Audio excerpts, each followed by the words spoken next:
এক হাদিসের দ্বারা বোঝা যায় সহবাস শেষ হইলে গোসল ফরজ হয়, আর এক হাদিসের দ্বারা বোঝা যায় সহবাস শুরু হওয়া মাত্র গোসল ফরজ হয়। কোন হাদিস মানতাম কোন হাদিস না, এটা নিয়ে আবু বকর, এবার এটা নিয়ে হজরত উমর এবং হজরত আবু হুরায়রার মধ্যে দ্বন্দ্ব, মীমাংসা হয় না, অমীমাংসিত। এই অমীমাংসিত বিষয়টা নবীর সবচেয়ে আদরের বিবি আয়েশার কাছে গিয়ে মীমাংসা হবে। আয়েশা কি পরিমাণ জ্ঞানী ছিলেন মনে করেন আপনারা? আমি এক কিতাব একটা ঘটনা পাইছি। আয়েশার সাথে রসুলের সাথে আয়েশার বিয়ার আগে একেবারে শিশু থাকাকালে রাস্তার পাশে বসে গুড়ার পুতুল দিয়ে খেলাধুলা করতেছিলেন। আয়েশা রাস্তার পাশে বসে, আমাদের ছোট ছোট ছেলে মেয়েরা রাস্তার পাশে বসে দুলাবালু দিয়ে খেলে না, এরকম আয়েশা শিশুকালে বিয়ার আগে রাস্তার পাশে বসে গুড়ার পুতুল দিয়া খেলাধুলা করতেছিলেন। এই পুতুলটা যে বানাইছে আবার দুইটা ডানাও দিছে, চারটা ট্যাংও দিছে, দুইটা ডানাও দিছে, দাবি করে, কিন্তু আসলেই আন্তরিকভাবে ইমানদার নয়, যাদেরকে কোরআনের ভাষায় মুনাফিক বলা হয়। আল্লাহ এই আয়াতে উল্লেখ করে দিলেন যে এই 3 গুণ মুনাফিকের মধ্যে পাওয়া যাবে না। নামদারি মুসলমানের মধ্যে গুণ 3টার একটাও পাওয়া যাবে না। নামদারি মুসলমানেরা আল্লাহর সন্তুষ্টি চায় না, এরা নিজেদের মনের সন্তুষ্টি চায়।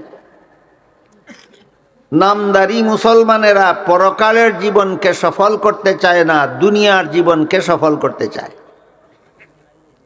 নামদারি মুসলমানেরা আল্লাহকে নামে মাত্র স্মরণ করে, বেশি বেশি সর্বদা স্মরণ করবে দূরের কথা, বেশি বেশি স্মরণ করবে দূরের কথা, নাম কাওয়াস্তে আল্লাহকে স্মরণ করে। এর মাধ্যমে আল্লাহ বুঝাইছেন যে রাসূলের আদর্শ মুমিন মুসলমানেরা গ্রহণ করতে পারবে, মুনাফিকরা রাসূলের আদর্শ গ্রহণ করতে পারবে না। এই হলো একটা কথা এই আয়াতের ব্যাখ্যা প্রসঙ্গে আমাদের বুঝার ব্যাপার। আর একটা কথা হলো আল্লাহ বলেন লাকাদ কানা লাকুম ফি রাসূলিল্লাহি উসওয়াতুন হাসানা, আল্লাহর রাসূলের মধ্যে আছে তোমাদের জন্য আদর্শ। রাসূলই আদর্শ বলেননি, আল্লাহ বলেননি লাকাদ কানা লাকুম রাসূলুল্লাহি উসওয়াতান হাসানা। যদি এইভাবে বলতেন তাহলে অর্থ হইতো আল্লাহর রাসূলই তোমাদের আদর্শ, এইভাবে আল্লাহ বলেন না। আল্লাহ বলেন রাসূলের মধ্যে আছে তোমাদের আদর্শ। বেশ কম কি রাসূলই আদর্শ আর রাসূলের মধ্যে আছে আমাদের আদর্শ, দুই কথার বেশ কম কি? বেশ কম হইল যদি আপনি বলেন রাসূলই আদর্শ, তাহলে রাসূলের জীবনে যা কিছু করেছেন সব কিছু আপনাকে করতে হবে। পারবেন না, পারবেন না করতে। রাসূল করিম সাল্লাল্লাহু আলাইহি ওয়াসাল্লাম মায়ের গর্ভ থেকে ভূমিষ্ঠ হওয়া মাত্রই আল্লাহর শুকরিয়া আদায় করে দোয়া পড়েছেন। কেউ পারবে না এটা অনুসরণ করতে। রাসূল করিম সাল্লাল্লাহু আলাইহি ওয়াসাল্লাম মায়ের দুধ পান করার সময় এক স্তনের দুধ নিজে পান করতেন, আর এক স্তনের দুধ নিজের দুধ ভাইয়ের জন্য রেখে দিতেন। কুলের শিশু থাকাকালে এত বড় ইনসাফ আর কোনো মানুষের পক্ষে সম্ভব নয়। এভাবে রাসূলের জীবনে, রাসূলের জীবন ইতিহাসে বা রাসূলের সিরাতে এমন অজস্র ঘটনা আছে যেগুলি অন্য কোনো মানুষে অনুসরণ করতে পারবে না, অনুকরণ করার ক্ষমতাই রাখে না। অথবা কোনো কোনো বিষয় আছে এগুলি ইচ্ছা করলে কেউ হয়তো অনুসরণ করতে পারবে, কিন্তু তার জন্য অনুমতি নাই। যেমন রাসূল করিম সাল্লাল্লাহু আলাইহি ওয়াসাল্লাম নিজের ঘরে একত্রে 9 জন বিবি রেখেছেন। এখনো যদি কোনো একজন পুরুষে চায় বিয়া 9টা করতে, ইচ্ছা করলে পারবো, ইচ্ছা করলে পারবো, কিন্তু অনুমতি নাই। আপনারা কি জানেন একজন পুরুষের জন্য শরীয়তের বিধান মতো 4-এর বেশি বউ রাখার অনুমতি আছে? অনুমতি নেই। তাহলে রাসূল 9 জন লাগছেন, আমার জন্য অনুমতি নাই, তাহলে আমি এই ক্ষেত্রে রাসূলের আদর্শ মানলাম কিভাবে? রাসূল এক স্তনের দুধ নিজে পান করছেন আর এক স্তনের দুধ নিজের দুধ ভাইয়ের জন্য রেখে দিয়েছেন। আমার ক্ষমতাই নেই এই শিশুকালে এত বড় ইনসাফ করার। তাইলে এই কাজের মধ্যে এই কাজে আমি রসুলকে আদর্শ মানলাম কিভাবে? রসুল ভূমিষ্ঠ হওয়া মাত্রই শুকরিয়া আদায় করে দোয়া পড়েছেন। আমার ক্ষমতাই নেই ভূমিষ্ঠ হইয়া দোয়া পড়ার, এই কাজে রসুলকে অনুসরণ করার ক্ষমতাই নেই আমার। এইভাবে রাসূলের জীবনে অজস্র ঘটনা এমন আছে যেগুলি হয়তো কোনো মানুষের ক্ষমতাই নাই অনুসরণ করার, আর না হয় এই ঘটনা অনুসরণ ইচ্ছা করলে করতে পারে কিন্তু তার জন্য অনুমতি নাই। কাজেই রসুলকে যদি আদর্শ বলেন তাহলে রসুলের সব কাজের অনুসরণ করতে হবে, অনুকরণ করতে হবে। কিন্তু আল্লাহ রাসূলকে আদর্শ বলেননি, রাসূল তোমাদের আদর্শ বলেননি, বলেছেন রাসূলের মধ্যে আছে তোমাদের জন্য আদর্শ। কাজেই আমাদের এখন বোঝা দরকার তাহলে রাসূলের মধ্যে কোন কোন জিনিস আমাদের জন্য আদর্শ।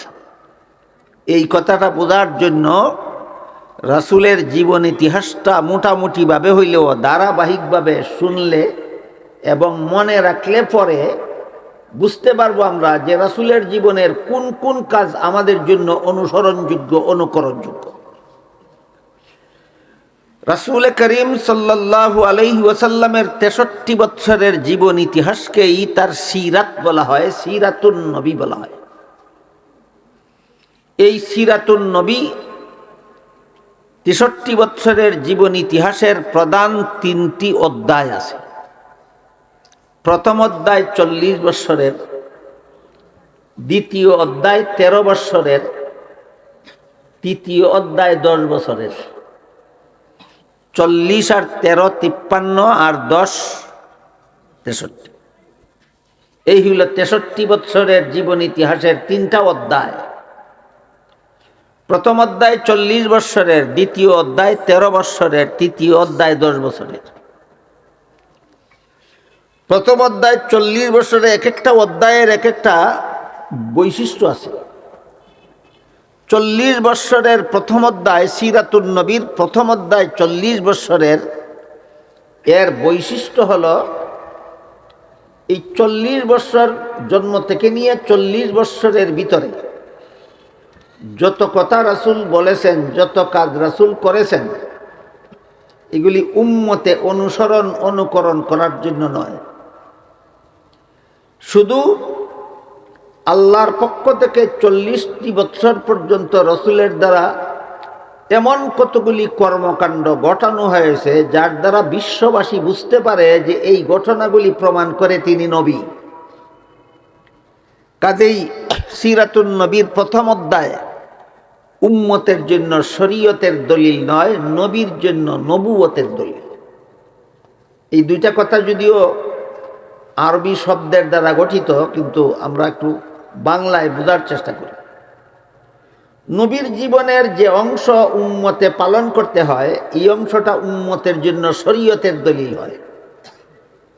নবীর জীবনের যে অংশ উম্মতে পালন করতে হয় না, বরং ওইটার দ্বারা তার নবুয়তের প্রমাণ পাওয়া যায়, এটাকে নবীর জন্য নবুয়তের দলিল বলা হয়। যেমন এই যে একটু আগে বললাম, রাসূলের গর্ভধারিণী মা ছিলেন আমেনা আর দুধপানকারিণী মা ছিলেন হালিমা। আমেনার গর্ভ থেকে জন্ম হলেও দুধমা হালিমার দুধ পান করেছে। তো দুধমা হালিমা আমিনার ছেলেকে দুধ পান করাইতে পারতেন কি নিজের কোনো সন্তান না থাকলে? আপনারা কি মনে করেন? না, হালিমার নিজেরও একটা দুধ পানকারী শিশু ছেলে ছিল, এই জন্য তিনি নিজের ছেলেরও দুধ পান করাইতেন, আমেনার ছেলেরও দুধ পান করাইতেন। তাহলে হালিমার দুধ পানকারী শিশু হইল 2 জন। এমত অবস্থায় রাসূল করিম সাল্লাল্লাহু আলাইহি ওয়াসাল্লাম কুলের শিশুকালে, শিশু থাকাকালে দুধ পান করার সময় এক স্তনের দুধ নিজে পান করতেন, আর এক স্তনের দুধ নিজের ওই শিশু দুধ ভাইয়ের জন্য রেখে দিতেন। এত বড় ইনসাফ কুলের শিশু থাকাকালে করার এই রসুলের এই কাজটা অনুসরণ করার সাধ্য কি দুনিয়ার কোনো মানুষের আছে? রাসূলের এই কাজটার অনুসরণ করার সাধ্য নাই কোনো মানুষের। কাজেই এই কাজটা উম্মতের জন্য শরীয়তের দলিল না, এটা নবীর জন্য নবুয়তের দলিল। উম্মতের জন্য শরীয়তের দলিল না মানে এই কাজ তোমার অনুসরণ করা লাগবে না, নবীর জন্য নবুয়তের দলিল মানে এর দ্বারা সাব্যস্ত হয় তিনি নবী ছিলেন, কারণ নবী ছাড়া কেউ এমন কাজ করতে পারে না। এখন দেখেন দুইটা কথার পার্থক্য আপনাদেরকে বুঝাইতে পারলাম কিনা। সিরাতুন নবীর এক অংশ হইল নবীর জন্য নবুয়তের দলিল, আর এক অংশ হইল উম্মতের জন্য শরীয়তের দলিল। জীবনের প্রথম 40 বৎসরের প্রথম অধ্যায় এটা উম্মতের জন্য শরীয়তের দলিল না, এটা নবীর জন্য নবুয়তের দলিল। যেমন আরেকটা উদাহরণ দেই শুনেন। নবীর 4 বৎসর বয়সে একদিন জিবরিল ফিরিস্তা আসলেন, নবীকে শুয়াইলেন, সিনা কাটলেন, ভিতরের অঙ্গ প্রত্যঙ্গ বাইর করিয়া দইয়া আবার ভিতরে ঢুকাইয়া জোড়া লাগাই দিলেন। কাটতে নবীর কষ্ট হইল না, জোড়া লাগাইতে সময়ও লাগলো না, সিলাইও লাগলো না, ঔষধও লাগলো না। এটা কি হাসপাতালের অপারেশন বলা যায় না কুদরতি অপারেশন? এই অপারেশনের অনুসরণ কি আমরা কেউ করতে পারবো? পারবো না। এই জন্যই আল্লাহ রাসূল তোমাদের আদর্শ বলেননি, বলেছেন রাসূলের মধ্যে আছে তোমাদের জন্য আদর্শ। রাসূল আদর্শ বললে রসুলের সকল কাজের অনুকরণ আমাদের করতে হতো। রসুলের সকল কাজের অনুকরণ করার ক্ষমতাই কোনো মানুষের নাই। এইভাবে জন্ম থেকে নিয়ে দীর্ঘ 40টি বৎসর পর্যন্ত আল্লাহ রাসূলের দ্বারা এমন অসংখ্য অগণিত ঘটনা ঘটাইছেন, প্রত্যেকটা ঘটনা প্রমাণ করে তিনি সাধারণ মানুষ না, তিনি একজন নবী। এই জন্য সিরাতুন নবীর প্রথম অধ্যায়ের 40 বৎসরের বৈশিষ্ট্য হইল এই অংশটা উম্মতের জন্য শরীয়তের দলিল নয়, এই অংশটা নবীর জন্য নবুয়তের দলিল। তিনি যে নবী ছিলেন এই কথার প্রমাণ হইল 40 বৎসর, আর পরবর্তী 23 বৎসরের জীবন ইতিহাসটা হইল উম্মতের জন্য শরীয়তের দলিল।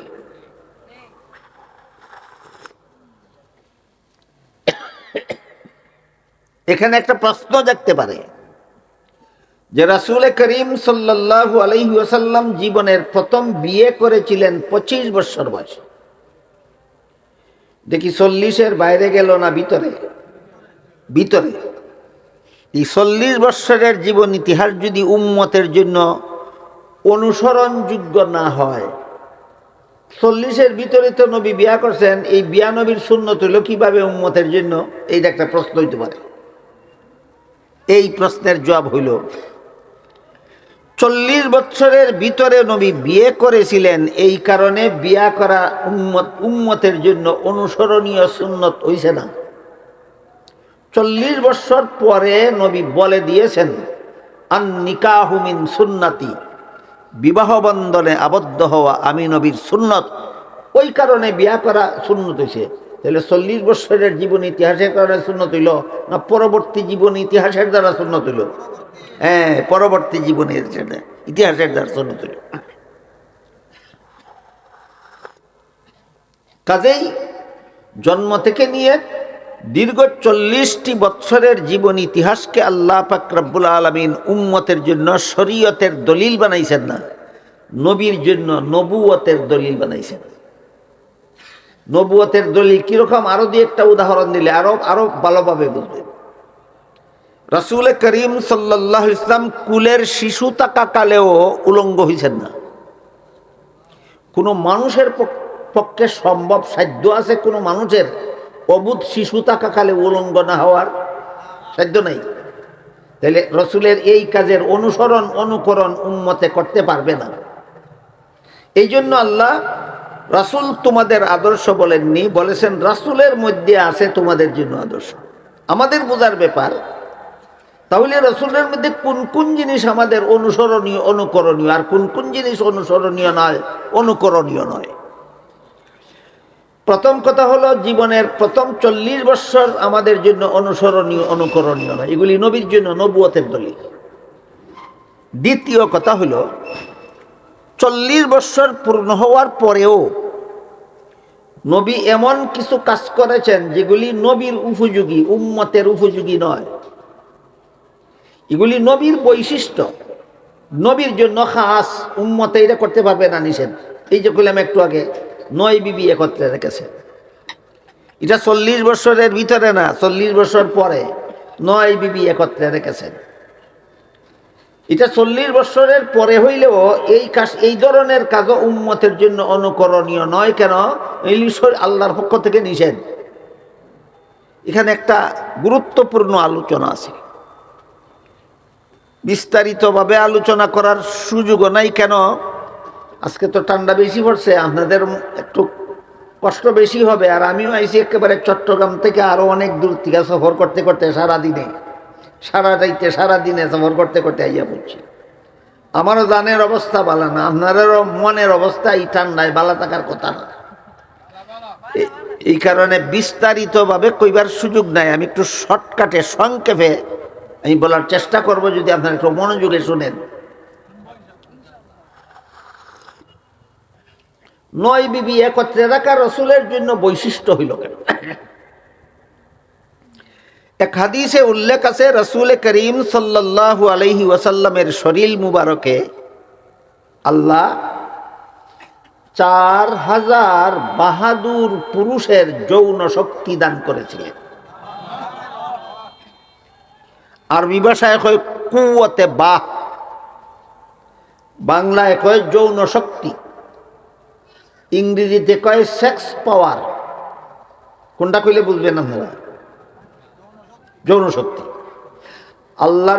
আল্লাহ তার রাসূলের শরীরে 4000 বাহাদুর পুরুষের যৌন শক্তি দান করেছিলেন। এখন বলেন তো, এক পুরুষে যদি 4 বউ রাখার অধিকার, এক পুরুষের যদি 4টা বউ রাখার অধিকার থাকে, তাহলে 4000 পুরুষের 16000 বউ রাখার অধিকার ছিল। যুক্তিসঙ্গতভাবে রাসূলের 16000 বিবি রাখার অধিকার ছিল। 16000 বিবি রাখার মতো সেক্স পাওয়ার রসুলের শরীরে ছিল। 16000 বিবি রাখার মতো যৌন শক্তি আল্লাহ তার রসুলের শরীরে দান করেছিলেন। এর মধ্যে রাখছেন মাত্র 9 জন। রাখতে পারতেন 16000, রাখছেন মাত্র 9 জন। পরিমাণ থেকে বেশি না, তুলনাই চলে না, তুলনাহীন কম। এত বেশি রাখার কথা ছিল, রাখলেন না। তাহলে 4-এর ভিতরে না গিয়া 4 অতিক্রম করে 9-এ গেলেন কেন? যদি 4 জন বিবি রাখতেন তাহলে উম্মতের অনুসরণের একটা ব্যবস্থা হইতো। 9 বিবি রাখার কারণে তো উম্মতে অনুসরণ করার সুযোগ রইল না। এমনটা হইল কেন? এই প্রশ্নের জবাবটাও খুব গুরুত্বপূর্ণ। রাসূল করিম সাল্লাল্লাহু আলাইহি ওয়াসাল্লাম একটা বিয়াও নিজের যৌবনের খাহিসে করছেন না। রসুল সবগুলি বিয়া করছেন উম্মতের স্বার্থে। সবগুলি বিয়া করছেন উম্মতের স্বার্থে। যদি যৌবনের খাহিসে বিয়া করতেন, কমপক্ষে 16000 বিয়া করতেন। যেহেতু যৌবনের খাহিস নিবারণের জন্য বিয়া করেন নাই, এই জন্য 16000 বিয়া করেন নাই। যেহেতু উম্মতের স্বার্থে বিয়া করছেন, এই জন্য যতজন বিবির দ্বারা উম্মতের স্বার্থ রক্ষা হইছে ততজন বিবি রাখছেন। এখন আমরা বোঝার চেষ্টা করি উম্মতের স্বার্থটা কি। এক হাদিসে রাসূল বলেন, ইন্নামা আনা বুইস্তু মুআল্লিমান, আল্লাহ আমাকে আমার উম্মতের উস্তাদ বানিয়ে পাঠাইছে। রাসূল আমাদের উস্তাদ, গোটা উম্মতের উস্তাদ। তবে সাহাবায়ে কেরামের উস্তাদ সরাসরি, আর পরবর্তী উম্মতের জন্য রসুল উস্তাদ সাহাবাগণের মাধ্যমে, বায়া সাহাবা। রসুল গোটা উম্মতের উস্তাদ, সাহাবাদের উস্তাদ সরাসরি, আর আমাদের উস্তাদ সাহাবাদের মাধ্যমে, আমাদের উস্তাদ সাহাবাগণের মাধ্যমে। উম্মতের পুরুষদের জন্য রসুল উস্তাদ, উম্মতের নারীদের জন্য আল্লাহ রাসূলকে উস্তাদ বানিয়ে পাঠাইছে। কিন্তু নারীদের জীবনে এমন অনেক বিষয় আশয় আছে যেগুলি কোনো পুরুষ উস্তাদের কাছে শিখতে যাওয়া লজ্জার ব্যাপার। বুঝেন কিনা আপনারা দেখেন তো, আপনারা যারা প্রাপ্তবয়স্ক সাবালক, আপনারা যারা বয়স্ক মানুষ, আপনারা এই কথাটা বুঝেন কিনা যে নারীদের জীবনে এমন কিছু বিষয় আশয় আছে যেগুলি কোনো পুরুষ উস্তাদের কাছে শিখতে যাওয়া লজ্জার ব্যাপার। এটা বুঝেন কিনা? বুঝেন? যেমন ধরেন নারীর মাসিক ঋতুস্রাবের ব্যাপারে কোনটা ঋতুস্রাব গণ্য হবে, কোনটা ঋতুস্রাব গণ্য হবে না, ঋতুস্রাবের সময় কি কাজ করা নিষেধ, কি কাজ করা অনুমতি আছে, কোন কাজ করা যাবে না, কোন কিভাবে পাক হবে, কিভাবে অপবিত্র হয়, এইসব কথা কি একটা মহিলা ভিন্ন একটা পুরুষের কাছে শিখতে যাওয়া কি লজ্জার ব্যাপার নয়? এরকম অনেক কথা আছে লজ্জার ব্যাপার। নারীদের জীবনে অনেক বিষয়ে শিখার মতো আছে, কিন্তু কোনো পুরুষের কাছে শিখতে যাওয়া লজ্জার ব্যাপার। এই কারণে রাসূল করিম সাল্লাল্লাহু আলাইহি ওয়াসাল্লামের একজন পুরুষ আছে নারীদের জন্য জগতে, যার কাছে কোনো কিছু শিখতে যাওয়া লজ্জা নাই। তিনি হলেন একমাত্র স্বামী। স্বামীর কাছে মহিলাদের জীবনের কোনো কিছু শিখতে লজ্জা নাই।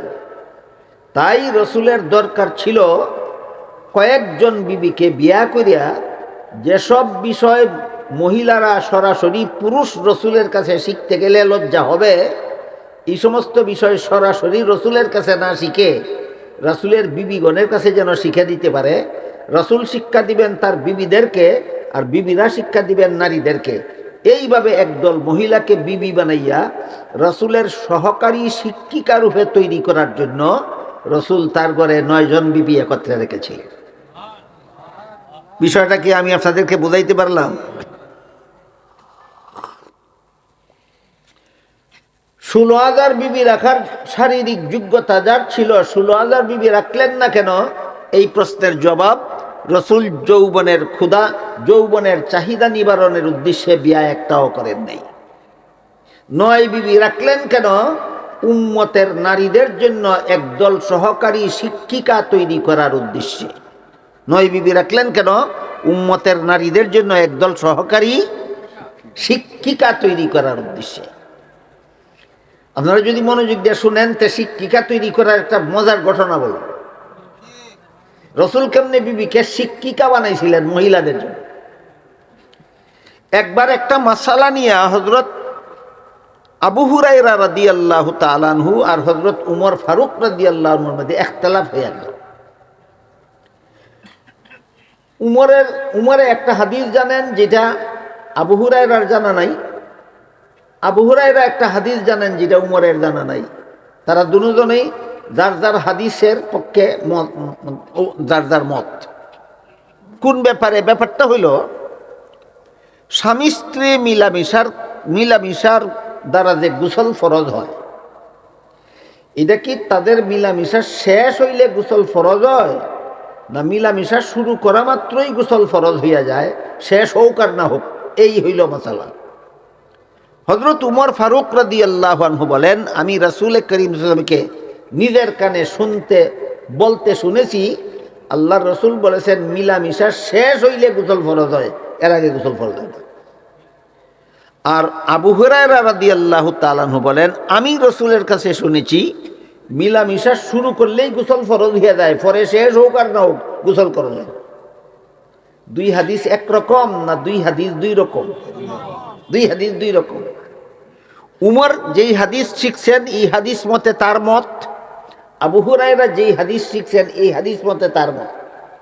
এখন একজনে বুঝাইয়া আর একজনে নিজের মতে নিতে পারেন না। ইনি বলেন আমি রসুলের কাছ থেকে শিখছি, তোমার কথায় আমার মত ফিরাইতাম না। উনি বলেন আমি রসুলের কাছ থেকে শিখেছি, আপনার কথায় আমার মত ফিরাইতাম না। মীমাংসা হইল না অমীমাংসিত রইল? অমীমাংসিত রইল। শেষ পর্যন্ত এই বিষয়টার মীমাংসার জন্য হযরত উমর ফারুক রাদিয়াল্লাহু আনহু আবু হুরায়রা রাদিয়াল্লাহু আনহুর কাছে একটা প্রস্তাব রাখলেন। বললেন, শোনো, এটা তো স্বামী স্ত্রীর ব্যাপার। মিলামিশা করার দ্বারা গোসল ফরজ হয়, প্রথমেই ফরজ হয় না শেষে ফরজ হয়, এটা তো স্বামী স্ত্রীর ব্যাপার। আমার মেয়ে হাফসা রসুলের স্ত্রী, রসুল হইলেন আমার মেয়ের স্বামী। কাজেই আমার মনে হয় আমার স্ত্রী হাফসা যেহেতু নবীর স্ত্রী, তাই হাফসা তার স্বামী রসুলের কাছ থেকে এই মশলা মনে হয় জান্না থাকবে, চলো আমরা দুইজনে গিয়া আমার মেয়ের কাছ থেকে কথার বিষয়টা জান্না ফেলি, কারণ তোমার আমার যাতে একটা আফুস মীমাংসা হইয়া যায়। তারা দুজন গেলেন।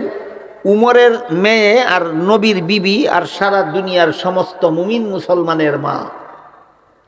উমরের মেয়ে হাফসা হইলেন উমরের মেয়ে, নবীর বিবি আর আপনাদের সকলের মা। কোরআনের অন্য আয়াতে আল্লাহ বলছেন ওয়া আজওয়াজুহু উম্মাহাতুহুম, নবীর বিবিগণ সমস্ত মুমিন মুসলমানের মা। তা হাফসার তিনটা সম্পর্ক, একটা হইল উমরের মেয়ে, আরেকটা হইল রসুলের বিবি, আরেকটা হইল আপনাদের সকলের মা। তারা দুজন গেলেন হাফসার কাছে, গিয়া কইলেন আমরা দুইজনে এই দুই হাদিসের মীমাংসা অমীমাংসিত, আমরা কোনো মীমাংসায় পৌঁছতে পারছি না। তুমি যেহেতু রসুলের স্ত্রী, আমরা মনে করতেছি রসুলের কাছ থেকে তুমি এটার মীমাংসা শিক্ষা রাখছো, আমরা এই মীমাংসাটা জানো। হযরত হাফসা রাদিয়াল্লাহু তাআলা আনহা বললেন, এটার মীমাংসা তো আমার কাছে পাবে না তোমরা, তবে রসুলের সবচেয়ে আদরের বিবি একজন আছে, আপনারা কেউ নাম বলতে পারেন? আয়েশা। সবচেয়ে আদরের বিবি একজন আছে, তার কাছে গেলে মীমাংসা। হযরত আয়েশার সাথে রসুলের সাথে হযরত আয়েশার বিয়া হইছে 6 বছর বয়সে। আপনারা বলেন 6 বছর বয়সের একটা শিশু স্বামীর ঘর করার যোগ্য হয়? জুরে বলে বিয়া দিয়া দিলেও স্বামীর ঘরও থাকতে পারবো? এই মেয়েটারে রসুল কেন বিয়া করলেন? এই প্রশ্নের জবাব ততক্ষণ পর্যন্ত বুঝে আসবে না যতক্ষণ পর্যন্ত আমরা ওই কথাগুলি মনে রাখবো না যে রসুল যৌবনের চাহিদা নিবারণের জন্য একটা বিয়াও করছেন না, প্রত্যেকটা বিয়া করছেন উম্মতের স্বার্থে। ওই কথাটা যদি মাথায় থাকে না, তাহলে এই প্রশ্নের জবাব পাইবেন না খুঁজে। রসুল যৌবনের চাহিদা নিবারণের জন্য একটা বিয়াও করছেন, সবগুলি বিয়া করেছেন উম্মতের স্বার্থে। এবং 6 মাসের শিশু আয়েশাকে বিয়া করলেন কোন স্বার্থে? একটু পরে বুঝবেন, একটু মনোযোগ দিয়ে শুনেন, একটু পরে বুঝবেন। আর আয়েশারে অন্য বিবির থেকে বেশি মহব্বত করতেন কেন? আমি আপনারা জিগাই, ধরেন একটা কথার কথা, আপনার ঘরে যুবতী বিবি আছে আপনার 3 জন, আর 6 মাসের একটা শিশু মেয়েকেও আপনার কাছে বিয়া দেওয়া হলো, এখন সর্বমোট কজন হইল? বলেন তো, দাম্পত্য জীবনে 3 জন যুবতী বিবিরে বেশি মহব্বত করবেন না 6 মাসের শিশুটারে বেশি মহব্বত করবেন? দাম্পত্য জীবনে কি 6 মাসের শিশু মেয়ের কোনো অর্থ আছে? কোনো মহব্বত করার কোনো কারণ নাই। আপনার কাছে জুড়ে যদি একজনের 6 মাসের একটা মেয়ে বিয়া দেয়, এটার প্রতি তো আপনার মনের আকর্ষণই হবে না। অথচ রসুল করিম সাল্লাল্লাহু আলাইহি ওয়াসাল্লাম অন্য সকল বিবির থেকে 6 মাসের বিবি আয়েশাকে বেশি মহব্বত করতেন, কোনো কারণ নাই। এই কারণটা বোঝা দরকার। হাফসা বললেন, এই তোমরার এই 2 হাদিসের মীমাংসা আমার দ্বারা সম্ভব না, এটা একমাত্র আয়েশার দ্বারা সম্ভব হইতে পারে, আয়েশার কাছে যাও। তারা হযরত আয়েশা রাদিয়াল্লাহু তাআলা আনহার কাছে আসলেন। আয়েশা রাদিয়াল্লাহু আনহা বললেন, উমর, আপনি যে বলছেন রসুলের কাছ থেকে হাদিস শিখছেন সহবাস সমাপ্ত হইলে গোসল ফরজ হয়, এটাও রসুল বলছিলেন, ঠিকই আছে, কিন্তু এই বিধানটা ছিল কিছুদিনের জন্য, একটা মেয়াদি বিধান। আর আবু হুরায়রা আপনি যে বলছেন রসুলের কাছ থেকে শিখছেন সহবাস শুরু হওয়া মাত্রই গোসল ফরজ হইয়া যায়, এটা পরবর্তীকালীন স্থায়ী বিধান। আগে ওই হাদিসে আছিল কিছুদিনের জন্য অস্থায়ী বিধান, এটার মেয়াদ শেষ। আর এই হাদিসে আছে চিরকালের জন্য স্থায়ী বিধান। এই হাদিসের বিধান কিয়ামত পর্যন্ত বলবৎ। 2 হাদিসে বিরোধ রইল। 2 হাদিস তো 2 রকম বুঝছিলাম আমরা, উল্টা পাল্টা।